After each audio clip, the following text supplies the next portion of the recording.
Informativo WAP, el lugar de las noticias universitarias, docencia, investigación, cultura, deportes. Informativo WAP, producción general de The WAP. Muy buenas noches, gracias por acompañarnos en Informativo WAP. Les saluda Carlos Maceda, periodista cultural. Además del canal 18.1 de su televisión abierta, nos pueden ver y escuchar a través del 118 de Megacable, en redes sociales como @TVWAP y desde cualquier lugar del mundo en la app TV WAP y en internet a través de tv.wap.mx. Comenzamos.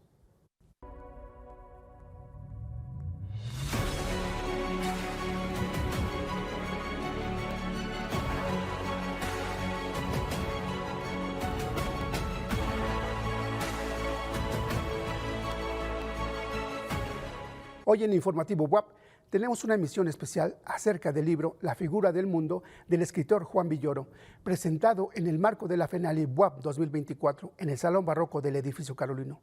Juan Villoro, reconocido como uno de los principales escritores latinoamericanos contemporáneos, relata en La figura del mundo el orden secreto de las cosas, algunos pasajes memoriosos en torno a su padre, el pensador mexicano catalán Luis Villoro.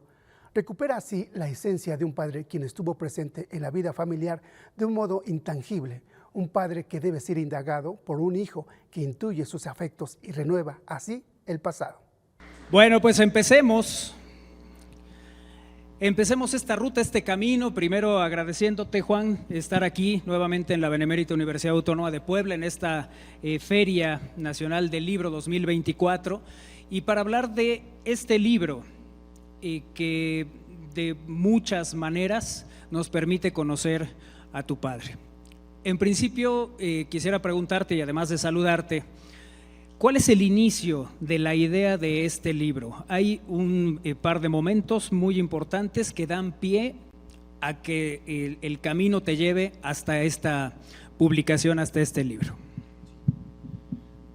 ¿Qué tal? Muy buenas tardes, muchas gracias, Manuel, por acompañarme una vez más. Siempre es un privilegio conversar contigo y por supuesto con todos ustedes. Es realmente maravilloso estar en este salón en Puebla en una nueva ocasión. Entonces me siento muy orgulloso y contento de estar aquí.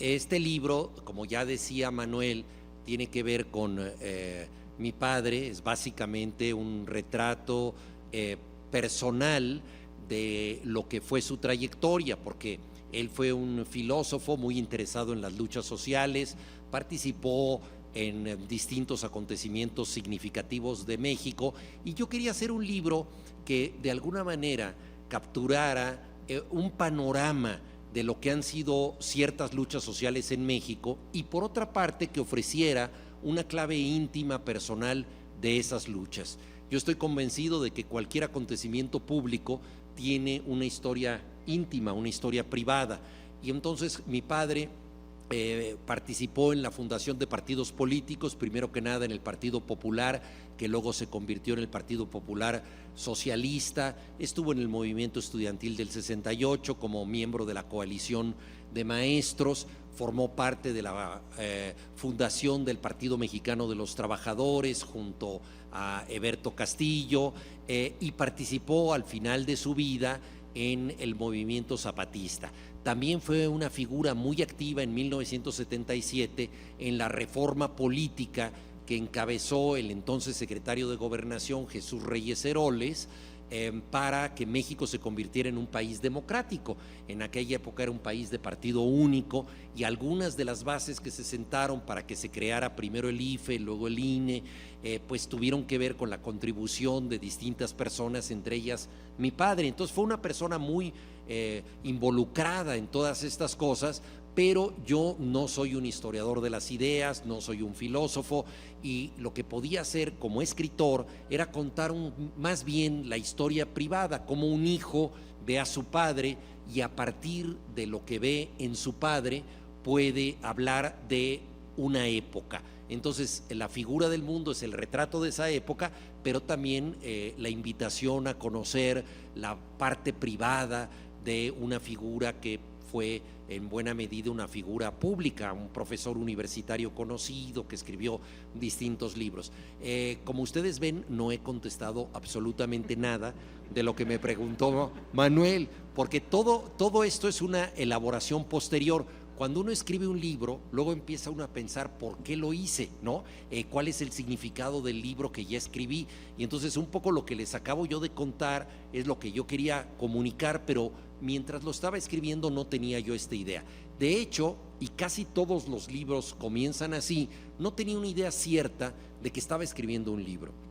Hace bastante tiempo, probablemente unos 15 años, me invitaron a escribir para una revista de origen inglés, pero que publicaba por primera vez en español, la revista Granta, un texto, y me dijeron, queremos un texto autobiográfico que hable de temas políticos, pero que también hable de ti. Y claro, como mi participación en la política no ha sido nada ilustre, yo dije, ¿cómo puedo escribir un texto que hable de mí, que hable de la política? Y me dijeron, bueno, hay muchas maneras de ver esto, como testigo de algo que tú hayas visto. Y entonces yo escribí un texto sobre mi padre, porque a mí siempre me impresionó de niño que lo más fascinante para él, su mayor motivo de orgullo, es que tenía prohibida la entrada a Estados Unidos. A mí eso me parecía terrible, porque yo de niño pues lo que quería era ir a Disneylandia, ¿no? Comprar discos de rock, etcétera.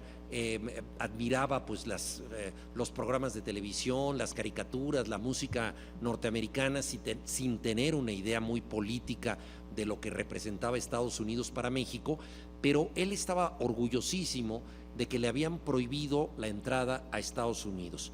El imperio lo había declarado un enemigo peligroso y él se sentía, bueno, verdaderamente fascinado por esto, porque había apoyado a la Revolución Cubana, había estado, como les dije, en la fundación del Partido Popular Socialista junto a Vicente Lombardo Toledano, que fue un líder de la izquierda muy importante, y había participado en Moscú en una reunión de jóvenes universitarios. Todo esto había bastado para que el Departamento de Estado dijera, es una persona peligrosa. En un momento dado, mi padre hizo un viaje a Europa y por cuestiones de mal tiempo, el avión se tuvo que desviar a Estados Unidos y aterrizó en Nueva York, y mi padre tuvo que pasar ahí la noche, pero como él tenía prohibida la entrada, un agente del FBI montó guardia afuera de su habitación durante toda la noche. Y mi padre estaba fascinado con la posibilidad de haber desvelado a un agente del FBI, y además como si realmente él fuera alguien tan importante que Estados Unidos le tenía miedo. A mí todo esto me parecía muy sorprendente, y mi padre había estado en lo que se llamaba el Libro Negro.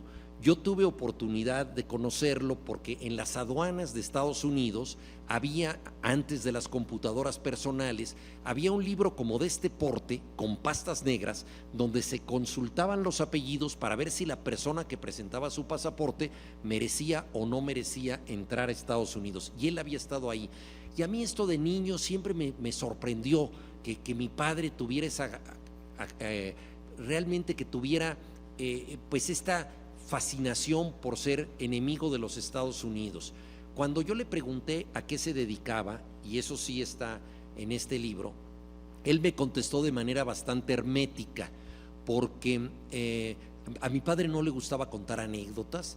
Era una persona que te daba definiciones, pero no te explicaba las cosas a nivel anecdótico. Yo tenía unos 6, 7 años cuando le dije, papá, ¿a qué te dedicas?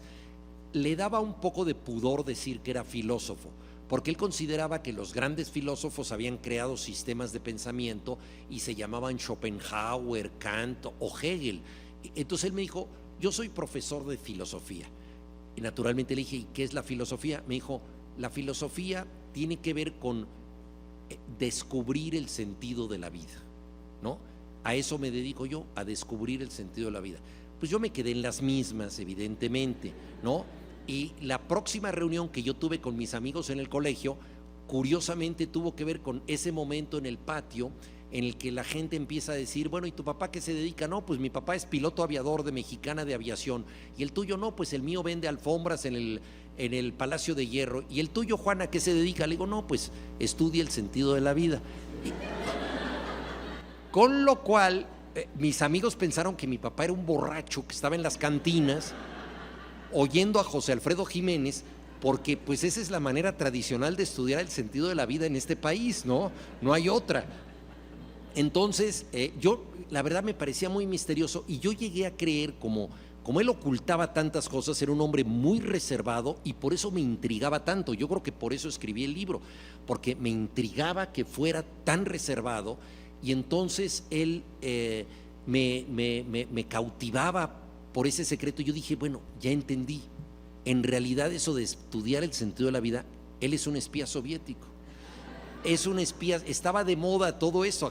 Recordarán algunos de ustedes programas como Perdidos en el Espacio, donde un espía ruso se había metido en la expedición a las estrellas. Entonces yo dije, claro, pues como él se dedica a algo muy raro, actúa en secreto y no puede entrar a Estados Unidos, es un espía soviético. Yo lo pensé con cierto grado de admiración y de morbo, ¿no?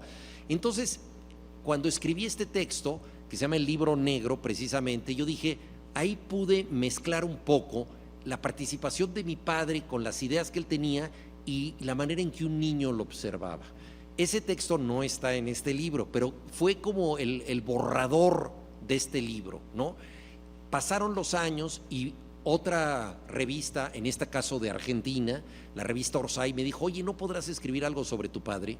Y entonces, finalmente contesto tu pregunta, me dijo, a ver, yo cuando me comentaron escribir algo del padre, yo dije, ojalá pueda yo volver a conectar una historia pública de mi papá, ciertas actitudes que él tuvo que fueron significativas, con alguna visión privada que yo tenía de eso. Y entonces recordé un momento en el que yo había hablado con mi padre. Como les he dicho, él no era una persona anecdótica, no era una persona narrativa. Si tú le preguntabas algo que le había pasado, contestaba muy rápido, pero si le preguntabas sobre la guerra de las Termópilas o sobre la Ilustración francesa, te daba una conferencia, ¿no? La historia del mundo le interesaba, su propia historia no. Pero de las pocas cosas que me había dicho de su historia fue que cuando él era niño estudió en un internado de jesuitas y los jesuitas dividían a los alumnos en dos bandos, romanos y cartagineses. O sea, las guerras púnicas volvían a ponerse ahí de manifiesto y esto era una técnica de los jesuitas, que son extraordinarios educadores hasta la fecha. Entonces los jesuitas dijeron, así vamos a hacer que los alumnos compitan positivamente. Y yo le pregunté a mi padre, ¿en qué bando habías estado tú? Pero como quien le pregunta, ¿eres del América o del Guadalajara? O sea, a mí no me importaban ni los romanos ni los cartagineses, no sabía ni quiénes habían sido. Le pregunté eso y él me dijo, yo era cartaginés, por supuesto. Y yo creo que este libro deriva de esas dos palabras, por supuesto. Me quedé pensando en eso, no le pregunté más, pasaron los años y yo dije, ¿qué habrá querido decir él? Por supuesto. ¿Por qué quería ser cartaginés? Ya muchos años después yo ya podía entender un poco la historia del mundo y me di cuenta que él había querido asociarse con los ultrajados de la historia, los que habían perdido la guerra, que eran los cartagineses, que tuvieron la locura, la desmesura de ir a Europa con elefantes, llevaron a los elefantes en barcos, cruzaron los Apeninos en elefante, en las nieves, y acabaron perdiendo ante el Imperio Romano. Entonces, estar al lado de los perdedores a mi padre le había parecido significativo. Y entonces yo me pregunté, si él es un cartaginés vocacional, ¿dónde queda hoy en día su Cartago? Y claro, él nació en Barcelona, había venido a México. Entonces unos cartagineses de la historia habían sido los republicanos españoles que perdieron la guerra y se quedaron en México. Y en tiempos contemporáneos, los cartagineses de los que él estaba cerca eran los zapatistas de Chiapas, de los que él era asesor. Entonces yo ahí entendí esta clave de cómo su educación lo había llevado a estar del lado de los perdedores y cómo ahí había un germen de una actitud que desde la infancia lo iba a llevar a la madurez. La verdad, yo no sé si era verdad que él había estado en el bando de los cartagineses, porque probablemente es una construcción posterior. Todos de alguna manera reformulamos nuestro pasado y él me quiso decir eso, también yo pensé eso, él me quiso dar un mensaje. Si acaso fue cartaginés, probablemente esto no fue decisión de él, sino del maestro jesuita que le dijo: a ti te toca ser cartaginés. No creo que esto fuera vocacional en la edad de mi padre, pero el caso es que él se identificó profundamente con eso. Entonces escribí un texto sobre él como cartaginés y ese fue el germen de este libro. O sea, esas dos palabras, por supuesto. Y yo me pregunté, dije, ¿seré yo capaz de seguir vinculando escenas públicas de él con causas privadas? No lo sé, pero bueno, fueron pasando los años, más o menos unos 10, creo que 13 años, Manolo, 13 años, y bueno, junté suficientes historias para dar lugar a este libro. Que estas historias que vienen aquí nos retratan, es un caso muy curioso, Juan. Al final uno recorre lo que vas contando de tu padre, de Luis Villoro en este libro, pero recorre también uno la historia de México. Y conoces la historia de México a través de la vida de tu padre, y conoces la vida de tu padre a través de la historia de México. Son cosas que van muy ligadas, ¿no? Sí, efectivamente, yo quería, ya que empecé a pensar en un libro, que fuera un libro que tuviera que ver con la historia, la segunda mitad del siglo XX, por ejemplo, el movimiento estudiantil del 68. Entonces yo ahí pensé, era un momento en el que yo era sonámbulo cuando era niño, y es la historia de un niño sonámbulo que está hablando de su padre que participa en un movimiento que no se sabe cómo va a acabar, ¿no? Y que fue para él muy significativo porque él estaba en la lista negra y aparentemente lo iban a arrestar, finalmente no lo hicieron, pero él hizo hasta lo imposible porque lo arrestaran, y en esas condiciones me llevó a mí a las Olimpiadas, que era mi gran ilusión a los 12 años. Entonces yo hablo de todo esto, a ver cómo un niño de 12 años ve las Olimpiadas, tiene una serie de ilusiones maravillosas, se enamora de la gimnasta rusa Natasha Kuchinskaya, ¿no? Y tiene un padre que está a punto de ser arrestado. Entonces ahí era un momento muy especial para nosotros, y entonces es la manera que yo tuve de contar ese episodio, ¿no? Y así muchos otros que tienen que ver con circunstancias de la vida, pero pues he tenido yo un acceso personal que no le gusta del todo a mis hermanos. Aquí voy a entrar pues como una especie de confidencia, ¿verdad? Al cabo que estamos en una reunión más o menos íntima, ¿no? Pero yo creo que, a ver, si un padre tiene 6 hijos, en esa familia hay 6 padres, porque cada hijo tiene un padre diferente, según cómo construye su imagen del padre a partir de lo que el padre le dio o le dejó de dar, ¿no? Entonces yo tengo 3 hermanos por parte paterna, y claro, cada uno tiene la idea del padre, ¿no? El lenguaje inclusivo nos da algunas ventajas. Entonces yo tengo 2 hermanas y un hermano, pero para no exhibir a ninguno hablaré de un hermane, ¿no? Que es ventaja del lenguaje inclusivo. Un hermane me dijo: Juan, tú no puedes decir cosas cómicas de nuestro padre. Nuestro padre fue una gran persona y hay que respetar la importancia que él tuvo, y de pronto tú dices cosas pues que son chuscas y que no tienen que ver con una gran figura. Pero yo creo que el sentido del humor es una manera de entender el mundo, yo no me puedo alejar de él, y mi padre fue una persona por momentos cómica, incluso cómica un tanto involuntaria, ¿no? Pero yo no quise alejarme de esa posibilidad en este libro, porque creo que eso, lejos de ponerlo en mala posición, creo que lo humaniza, ¿no? Entonces hay todo un capítulo hablando de lo que tú mencionabas, de los distintos episodios nacionales, que es la fundación del Partido Mexicano de los Trabajadores, encabezado por 2 figuras admirables, el líder ferrocarrilero Demetrio Vallejo y el líder estudiantil Heberto Castillo. Se habían encontrado en la cárcel de Lecumberri y salieron de ahí para crear este partido, que fue un partido de izquierda ultrademocrática, autocrítico, que no obedecía a consignas externas, sino solo a las propuestas nacionales. O sea, un partido tan extraordinario que obviamente fracasó de inmediato, y se disolvió para crear un frente amplio de izquierda. que acabó por apoyar al ingeniero Cárdenas, ¿no? Lo cual pues fue también muy loable de ese partido. Entonces, en ese partido del que yo fui militante de base y mi papá fue fundador, empezaron a surgir temas complejos, ¿no? Uno de ellos es cómo mantener la lucha social, o sea, cómo podemos nosotros apoyar nuestra causa si no tenemos dinero. Y entonces mi padre y Eberto Castillo, yo lo recuerdo perfectamente, y eso es una de las cosas que mi hermana me dijo, no lo cuentes, se reunieron y decidieron que lo que nunca dejará de hacer el mexicano es comer tacos, ¿no? Entonces decidieron crear una taquería para apoyar la revolución social.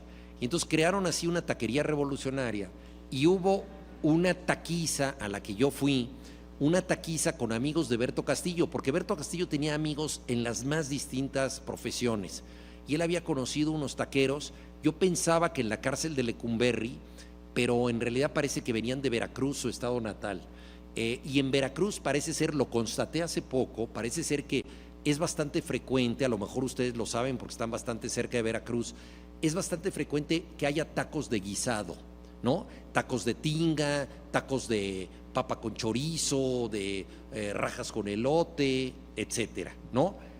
Pero la Ciudad de México es un lugar más o menos dogmático para el apetito, que prefiere los tacos al carbón, el queso fundido y el taco al pastor.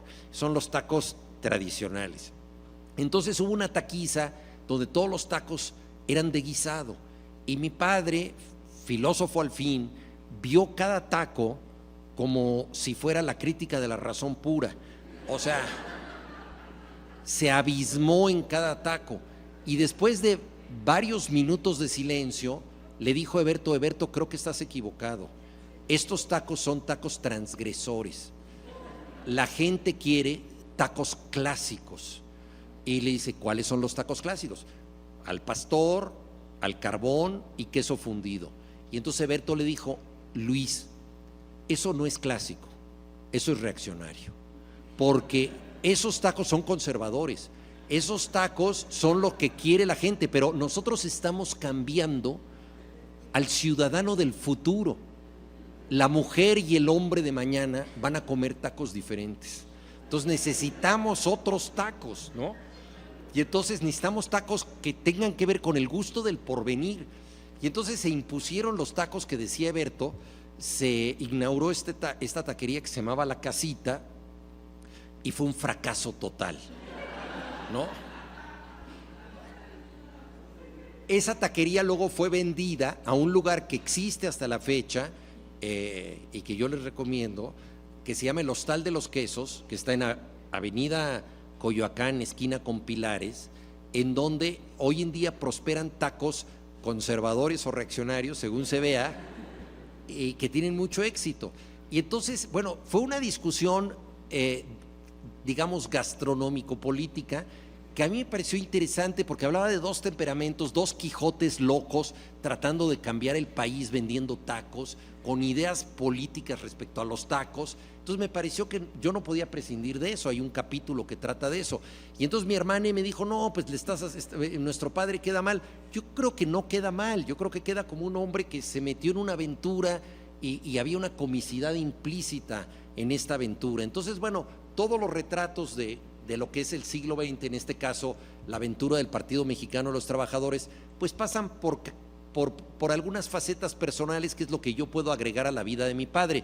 Y antes de cederte la palabra nuevamente, Manolo, digo lo siguiente: para mí era muy importante encontrarle causas a mi padre porque él no las decía. O sea, él no era una persona que te dijera: yo quiero hacer esto, a mí me pasó tal cosa.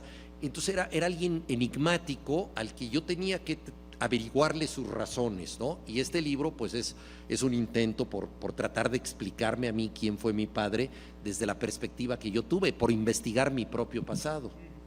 Que una de las cosas que me parecen fundamentales para seguir conociendo estos varios ángulos de tu padre a través de estos recuerdos, de estas anécdotas, y que se vuelve muy descriptivo de cómo era él, era la convivencia que tenías con él a partir de algo como el fútbol, pero además cómo se desarrollaba su visita a un estadio de fútbol. Creo que eso también es determinante. Totalmente. Bueno, como ustedes saben, Manolo es un gran comentarista y analista del fútbol, entonces no podía dejar de hacer esta pregunta. Yo la verdad es que yo el lugar donde vi a mi padre durante más veces en la vida fue un estadio de fútbol, porque mis padres se divorciaron cuando yo tenía 9 años, en una época en que el divorcio estaba muy mal visto. Y mi padre, la verdad, se había ocupado muy poco de nosotros antes del divorcio. De hecho, como dice mi mamá, él descubrió que tenía hijos cuando no le quedó más remedio que hacerse cargo de sus hijos después del divorcio. Nos tenía que llevar a algún lugar. Entonces, primero, pues nos llevó al zoológico de Chapultepec, pero ¿cuántas veces puedes ir al zoológico sin aburrirte? Luego, bueno, el cine, le encantaba el cine, pero no siempre, y menos en aquellos años, hay películas para niños en la cartelera. Y un día me llevó al fútbol y a mí me fascinó. Y entonces él dijo, no, ya sé qué hacer con mi hijo, llevarlo todos los domingos a ver partidos. Yo siempre pensé que él era un gran aficionado al fútbol y que me llevaba por eso. La verdad, y esto es algo que me conmueve pensarlo porque no se lo pude decir en vida. Yo no le pude decir en vida algo que solo descubrí cuando escribí este libro, porque de pronto, al escribir el libro, me di cuenta de algo evidente, pero la escritura es un proceso de autoconocimiento, y esto era evidente, pero yo no lo había reflexionado, y es lo siguiente: cuando yo tuve edad para ir por mi cuenta a los estadios, mi padre dejó de ir, y me dijo, ve con tus amigos. No le di mucha importancia a esto, pero al escribir el libro, porque cuando estás ya escribiendo dices, ¿por qué pasan las cosas? Yo dije, ¿por qué hizo esto? Me di cuenta de lo siguiente, me di cuenta que él no había ido al estadio por ser fanático, porque si no hubiera seguido yendo al estadio, sino había ido al estadio por ser padre, había ido ahí para, en alguna medida, acompañarme a mí y toda esta pasión que yo tenía, pues realmente estimularla. Y entonces me conmovió mucho el hecho de que él hubiera estado en una cosa que no le gustaba tanto, pero que a mí me encantaba, ¿no? Y claro, él en el fútbol no dejaba de ser filósofo, y eso en tiempos en que la afición era mucho más educada que ahora. Ahora ya es un desastre, ¿no? Pero en aquella época, bueno, salía el equipo rival y pues la hinchada abucheaba, ¿no? Llegaron los rivales. Y entonces mi padre se levantaba en la tribuna y decía, pero ¿cómo pueden abuchear a los rivales? Son nuestros invitados. ¿Qué sería de nosotros sin los oponentes? El fútbol es la dialéctica de los contrarios. Si no tenemos a alguien con quien combatir, ¿de qué serviría estar aquí solos? Demos gracias de tener rivales. No sé qué. Claro, todos lo veían como un perturbado total, y cuando decía aplaudan, pues ya todos aplaudieran para que se callara, ¿no? Sin entender nada. Pero entonces, bueno, era la experiencia que pues yo de niño, yo a los 6 años oía todas esas arengas en el estadio, y fue algo para mí pues muy formativo. No lo había pensado como tal, pero finalmente pues me di cuenta. Y mi padre, debo decirlo, en 1974, fecha muy temprana, escribe uno de los primeros ensayos en donde él habla del fútbol y la utopía, antes de que Eduardo Galeano escribiera Fútbol a Sol y Sombra. El libro de Eduardo Galeano fue definitivo para que la izquierda se diera cuenta de que el fútbol no era solo el opio de los pueblos, sino que era la posibilidad de justicia durante 90 minutos, en donde un equipo pobre le podía ganar a un equipo rico. Eso que dijo muy bien Eduardo Galeano, mi padre en el 74, durante el Mundial, lo dijo de manera muy clara, el Mundial de Alemania, ¿no? En un artículo que publicó en el Excelsior, el fútbol y la utopía. Entonces él estaba pensando en significados profundos del fútbol, porque ahí, por ejemplo, en ese artículo dice, qué maravilla que un delantero haitiano pueda acabar con el récord que tiene un portero italiano de imbatibilidad, ¿no? Qué maravilla que alguien de un país tan pobre, uno de los más pobres del mundo, puede acabar con el récord de uno de los países más ricos de la tierra. El fútbol te permite esta nivelación a través del talento físico, ¿no? Entonces defendía la posibilidad de entender el fútbol como una metáfora transgresora y positiva. Y ese artículo yo solo lo aquilaté muchos años después, ¿no? Pero todo eso ocurría mientras nosotros íbamos a los partidos. Entonces él sí estaba pensando en sus ideas mientras pasaban las cosas en el fútbol, y yo, por supuesto, en lo que estaba interesado era exclusivamente en lo que pasaba en la cancha. De tu padre habías escrito una obra de teatro, ¿no? Donde hablas de él. Sí, bueno, una obra de teatro que se llama El filósofo de Clara, que no es una obra sobre él, aunque hay frases de él y de sus amigos. Es una obra sobre la neurosis intelectual. Hay formas muy complicadas de meterse en problemas, y la gente inteligente tiene formas más complicadas de meterse en problemas. Entonces, digamos que la neurosis, de manera muy simplista, podríamos pensar que es el cortocircuito entre la razón y la emoción, ¿no? Yo pienso hacer algo, pero la emoción se contrapone, ¿no? Y entonces hay un conflicto entre lo que debería suceder racionalmente y lo que sucede emocionalmente, ¿no? Y bueno, yo he visto a gente muy inteligente cometer errores brutales. Entonces yo escribí una obra de teatro que se pitorrea un poco de los filósofos y de su mundo y de los problemas en los que se meten. No es una obra directamente autobiográfica, aunque hay frases de mi padre y de sus amigos en esa obra, pero el director Antonio Castro y yo estábamos muy nerviosos cuando estrenamos la obra de lo que pudiera pensar mi papá. Pero mi papá tenía una disociación total entre la realidad y la representación de la realidad. Si tú le presentabas un texto, aunque el texto tratara sobre él, por el solo hecho de ser una representación de lo real, él sentía que ese texto ya tenía una vida autónoma, no se sentía reflejado en ese texto. Para él el arte era una recreación de la realidad totalmente independiente del motivo que le había dado origen, ¿no? Entonces él vio la obra y claro, todos estábamos un poco aterrados, ¿no? Y empezó a reírse como un loco y se tuvo que poner un pañuelo en la boca porque se reía mucho, y al final de la obra me dijo: oye, estos tipos están chiflados, ¿no? Y esos tipos chiflados eran él y sus amigos en alguna medida, ¿no? Pero él no se veía reflejado. En cambio, mi madre, ¿no? Si yo escribo de una madre en la Grecia clásica que conoció fugazmente a Platón, y hago una cosa que no podría tener que ver con mi madre, que es de Mérida, Yucatán, no tiene que ver con la madre que conoció a Platón, pero con que sea una madre, ella dice: ya sé que escribiste de mí. O sea, ella es todas las madres, y en cambio mi papá no era ningún padre, ¿no? Entonces es una manera muy distinta de identificarse con la realidad escrita. Cuando uno es niño, normalmente ve a su papá y admira algo. Quiero que nos cuentes qué admirabas de tu papá cuando eras niño y qué admiraste de él después de este trabajo. ¿Encontraste algo diferente, te sorprendió y admiraste algo más? Bueno, a ver, es una muy buena pregunta, Manolo, y como todas las buenas preguntas es como imposible de contestar cabalmente, ¿no? Yo cuando era niño lo que admiraba de él era su fortaleza, una fortaleza no solo física. O sea, yo cuento aquí que en un momento dado estaba temblando en la casa y yo pensé que era mi papá que iba por el pasillo. O sea, yo lo veía como una especie de gigante que agitaba la casa con sus pasos, ¿no? No solo la fortaleza física, sino una fortaleza mental y moral, ¿no? Era una fuerza incontrovertible. Entonces eso yo lo temía. O sea, él jamás tuvo que regañarme de manera enfática. O sea, bastaba que me viera para que yo me viera reducido al silencio y obedeciera, ¿no? O sea, tenía una autoridad moral muy profunda, ¿no? Entonces eso, pues yo se lo admiré de niño siempre, ¿no?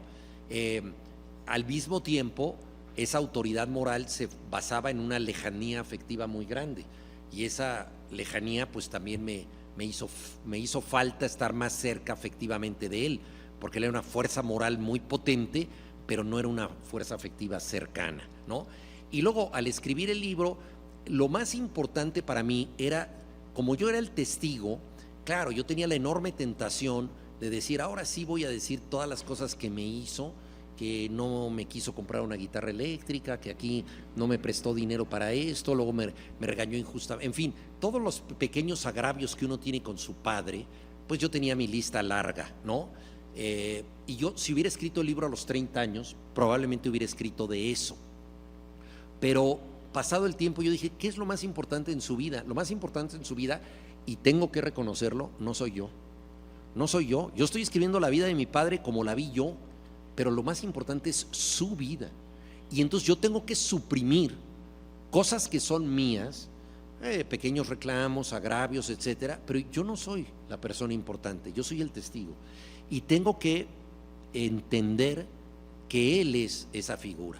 Y entonces eso fue difícil, fue muy difícil, porque claro, tú quieres hablar a veces desde una emoción a flor de piel, pero una vez que traté de hacer ese ejercicio, entonces yo dije, bueno, ¿quién es él? Y al empezar a ver quién era él, pude advertir claramente que era una figura muy superior a mis pequeños reclamos. Y eso ser superior tenía que ver con una congruencia enorme a lo largo de su vida, con un deseo muy significativo de tratar de mejorar la realidad, de dejar un mundo diferente al que él había recibido, y de ser profundamente fiel a sus ideas, de no traicionarse nunca. Yo digo, bueno, un hombre que vivió 91 años y no se traicionó, tiene algo muy especial. Claro, algunas de esas ideas probablemente eran equivocadas. También con la congruencia viene muchas veces la terquedad, porque en la vida, ¿cómo se expresa la congruencia en la vida íntima? Pues muchas veces yo no digo, no, es que mi padre es una persona congruente, entonces no nos deja tener demasiados juguetes porque su congruencia impide el lujo. Pues claro que no, cuando tú eres niño tú dices, mi papá es un terco que no me quiere comprar un regalo, ¿no? Lo ves así, ¿no? Pero esa congruencia fue una congruencia muy de fondo. Y a mí me sorprendió, y hay un capítulo dedicado a eso, cuando terminó el siglo XX, tuvimos la clásica comida de los hermanos, en donde nos vemos primero con gran gusto y luego ya no tenemos nada que decir, ¿no? Creo que eso pasa en las mejores familias. Ya hablamos de todo y ¿te acuerdas lo que le pasó a la tía Tencha? Sí, ya me lo contaste 3 veces, ¿no? Es así, ¿no? Y entonces ya no teníamos nada que decir y yo propuse un juego que es quién había sido la figura del siglo XX. Y eso fue muy revelador porque bueno, nos acompaña Gerardo Herrera, uno de los grandes científicos de este país, y que ha presentado aquí su libro más reciente sobre la antimateria, y a Gerardo no le sorprenderá que mi hermano Miguel, que es doctor en física, haya escogido como la figura del siglo XX a Albert Einstein, ¿no? Digo, ¿quién más? ¿No? Yo de manera provocadora para meter un tema contracultural, yo dije John Lennon, pues para hablar del rock, el paz y amor y no sé qué, sin mucha convicción, pero porque todo esto era para incentivar a mi padre, que nuevamente se quedó viendo las migajas en el mantel, ya habíamos terminado de comer, y pensaba, porque él todo lo tenía que cavilar y pensar y todo, y entonces dijo, déjenme pensar unos momentos, y todos estábamos seguros de que elegiría a alguien de su profesión, a un filósofo, y para nuestra sorpresa eligió a Mahatma Gandhi, y dijo, es que ningún pensador ha transformado la realidad como Gandhi. Y lo que importa en la vida, a fin de cuentas, es cambiar el mundo, no solo pensarlo. Y entonces ahí, y nos dijo, Gandhi hizo más sacudiendo un puñado de sal de lo que han hecho todos los pensadores del siglo XX. Y claro, todos nos quedamos impresionados, pedimos un salero de inmediato para una demostración empírica, ¿no? Y entonces, claro, nos habló nuestro padre de que, bueno, la famosa lucha de Gandhi contra el impuesto a la sal, que los ingleses que controlaban la India pensaron que cómo va a prosperar un movimiento que tiene una causa tan pequeña como luchar contra el impuesto a la sal. Pero ahora la sal es la vida y sobre todo para la gente pobre. Y entonces él organizó una larga marcha que terminaba en Dundee, en la ciudad de Dundee, y entonces ahí él tomó un puñado de sal y dijo, con este puñado de sal estoy sacudiendo los cimientos del Imperio Británico. ¡Pum! Y dejó soltar la sal, ¿no? Y ese fue el momento que cristalizó la independencia de un subcontinente. Y además fue una lucha pacífica en la que Gandhi no reclamó nada para sí mismo. Él no pidió lo que piden tantos políticos, ¿verdad? Y ahora denme, quiero ser senador vitalicio, quiero esto, no, él dijo, yo lucho por unir la política con la ética, ¿no? Entonces, ahí también, y eso lo aprendí escribiendo este libro, porque al recordar ese episodio yo dije, pues mi padre lo que quiso fue eso, quiso asociar el pensamiento con la ética. No fue un líder social él para nada, pero estuvo cerca de movimientos sociales que trató de que representaran esta causa ética, en donde la política no es la obtención de favores para quienes conquistan el poder, sino verdaderamente es un servicio público para los demás, como lo hizo Gandhi. Y entonces ahí fue también una enseñanza que me dio este libro, ¿no? Ahora, la enseñanza fundamental me la dio mi mamá, que por suerte todavía está viva, que es la casi autora del epílogo. Es que a eso iba. Para entender la figura de tu padre fue fundamental estas hojas de este libro donde participa tu mamá. Sí, por supuesto, Manolo, porque mira, el libro está dedicado a mi madre, es muy claro por qué, creo yo. Más o menos a la mitad de la escritura me di cuenta de que yo estaba escribiendo bajo su mirada. O sea, mi madre nos enseñó a ver el mundo de una manera afectiva, muy distinta a la de mi padre. Mi padre era esta figura enigmática, muy valiosa, importante, pero distante, que no conocíamos y que teníamos que averiguar. Y en cambio mi madre es una persona volcánicamente afectiva. Ella no tiene que ser narrada porque ella es un libro abierto. Ella te habla con enorme facilidad no solo de lo que ha ocurrido, los chismes del pasado, o de lo que está ocurriendo en tiempo real, sino que incluso es capaz de chismear en tiempo futuro, ¿no? Sí, o sea, ella te dice, esta muchacha se va a embarazar mañana, ¿eh? Así, y entonces, y resulta muchas veces cierto. Entonces, mi mamá, que vive en estado de literatura, ¿no?, pues me enseñó a mí a ver el mundo realmente, y yo crecí con ella y le debo mucho. Y una de las cosas más hermosas que le debo es que no tuviera un rencor hacia mi padre, a pesar de haberse divorciado en circunstancias difíciles, siendo ella muy joven, ¿no? Y yo crecí al lado de ella, ¿no? Entonces, pero ella tenía sus resabios y sus recelos, pero nunca puso eso por delante, ¿no? Una de las mejores maneras de expresar el sentimiento en México ha sido la canción ranchera, ¿no? Y la canción ranchera nos ha adiestrado a entender los amores pasados en dos claves fundamentales, ¿no? Una es la nostalgia, ¿no? O sea, te fuiste pero te sigo queriendo, ¿no? Aún estoy en el lugar de siempre, ¿no? Para que tú al volver no encuentres nada extraño, ¿no? Y todo sea como ayer y nunca más dejarnos.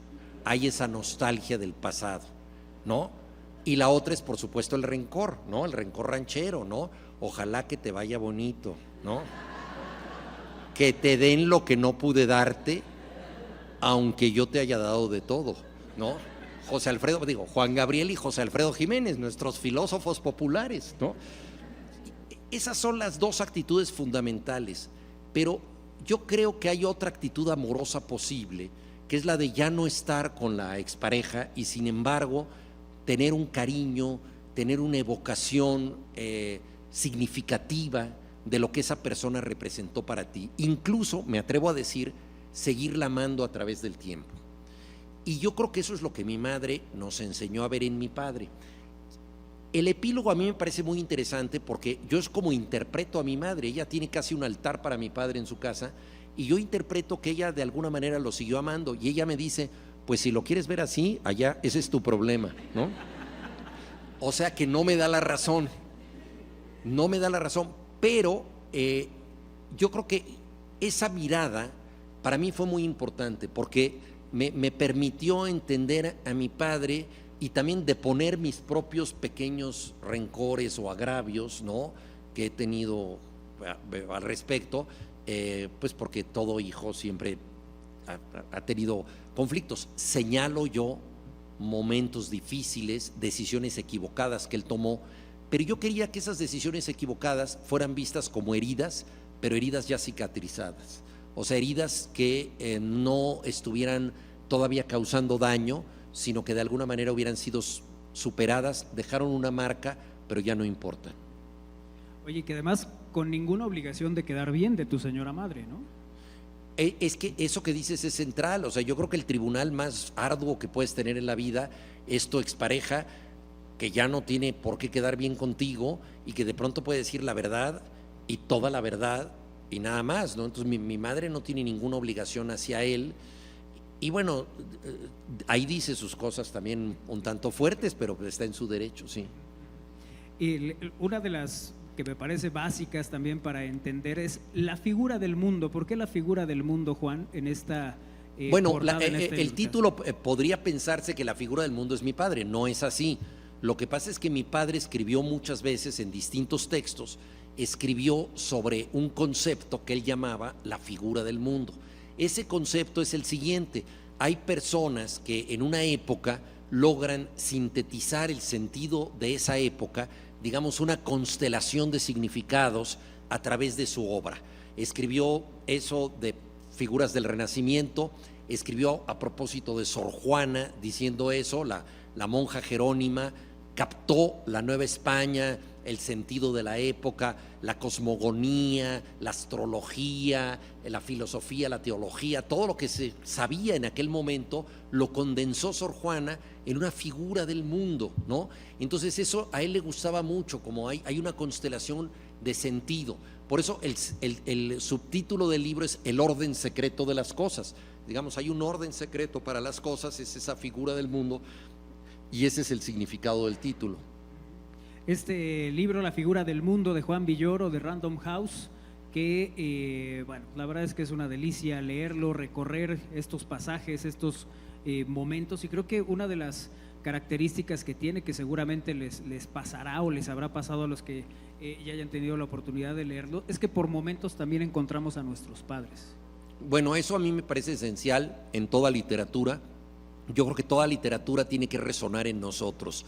O sea, la buena literatura puede estar escrita en la Rusia del siglo XIX, ¿no? En el Japón feudal, en distintas épocas, en la España del siglo de oro, pero de pronto esas figuras que en esencia no tienen que ver mucho con nosotros por sus anécdotas, pero dicen algo que nos toca, que nos resuena.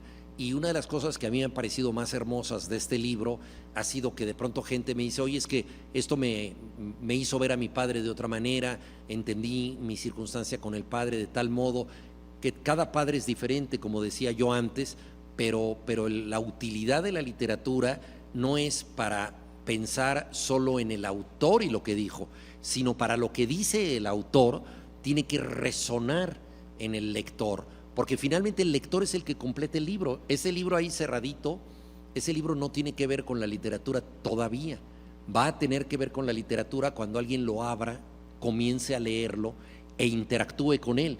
Y al interactuar con él va a poner también sus propias emociones, sus propias anécdotas.